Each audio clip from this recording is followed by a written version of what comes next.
Oke, bagian yang kedua ini adalah tentang financial statement analysis. Saya mengambil perusahaan PT Delta Jakarta Tbk tahun 2017-2018. Saya mengambil 2 tahun agar mempermudah saya untuk membandingkan keuangan perusahaan ini apakah meningkat ataupun menurun. Oke, di sini terdapat 8 akun yang diketahui untuk mengukur 6 rasio yang saya implementasikan dalam Excel ini. Oke, yang terdiri atas current asset, current liabilities, total asset, total liabilities, inventory, COGS, gross profit, dan annual sales. Oke, untuk rasio yang pertama yaitu current ratio. Rumusnya adalah current asset dibagi dengan current liabilities. Oke, current asset dibagi dengan current liabilities. Oke, di sini saya simpulkan bahwa current ratio mereka perusahaan ini cukup baik, yaitu di atas 1. Artinya mereka mampu memenuhi kewajiban jangka pendeknya ataupun jangka panjangnya. Oke, tetapi dari 2017 ke 2018 itu mengalami penurunan yang menunjukkan bahwa kemampuan perusahaan ini untuk memenuhi kewajiban mereka itu semakin menurun. Oke, selanjutnya quick ratio itu hampir sama rumusnya dengan current ratio, hanya current assetnya dikurang dulu dengan inventory baru dibagi dengan current liabilities. Oke, current asset dikurang dengan inventory baru dibagi dengan current liabilities. Oke, di sini juga menunjukkan hal yang sama bahwa di atas 1 itu bagus, kemampuan perusahaan untuk memenuhi kewajibannya cukup baik, tetapi juga mengalami penurunan dari 2017 ke 2018, yaitu artinya kemampuan ini juga mengalami penurunan dan ini diketahui dari inventorinya. Artinya pasti inventorinya juga semakin besar dari tahun ke tahun. Oke, selanjutnya inventory turnover, yaitu rumusnya adalah COGS dibagi dengan inventory. Oke, COGS dibagi dengan inventory.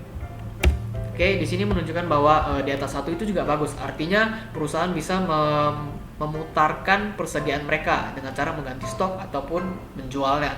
Oke, di sini pun juga mengalami peningkatan, yang artinya kemampuan perusahaan ini untuk memutar persediaan mereka itu juga semakin baik dari tahun ke tahun. Oke, kemudian total asset turnover, itu rumusnya adalah total asset per annual sales. Oke, total asset per annual sales. Oke, di sini kita simpulkan sama, di atas 1 itu juga artinya bagus. Oke, perusahaan mampu memutar aset keseluruhannya yang termasuk juga inventory.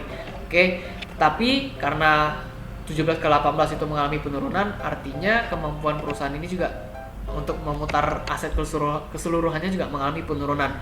Walaupun itu persentasenya kecil, tapi justru itu juga nampak bahwa secara keseluruhan kinerja perusahaan ini juga mengalami penurunan. Oke, kemudian untuk debt ratio, rumusnya adalah total liabilities per total asset. Oke, dalam bentuk persentase. Total liabilities per total asset. Oke, di sini kita langsung membandingkan, tidak ada di atas berapa, di bawah berapa, bagus. Oke, ini menunjukkan bahwa jumlah utang yang dimiliki perusahaan tahun 2017 itu sebesar 15% dan mengalami peningkatan pada tahun 2018 menjadi 16%. Itu artinya perusahaan ini memiliki jumlah hutang yang semakin besar dari tahun ke tahun.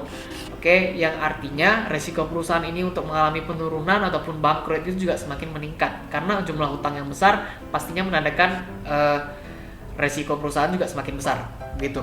Oke, lanjut yang terakhir adalah rasio GPM, gross profit margin. Rumusnya adalah gross profit per annual sales. Bentuknya juga sama, persentase. Oke, nah di sini juga sama, tidak ada di atas 1, tidak ada di bawah 1.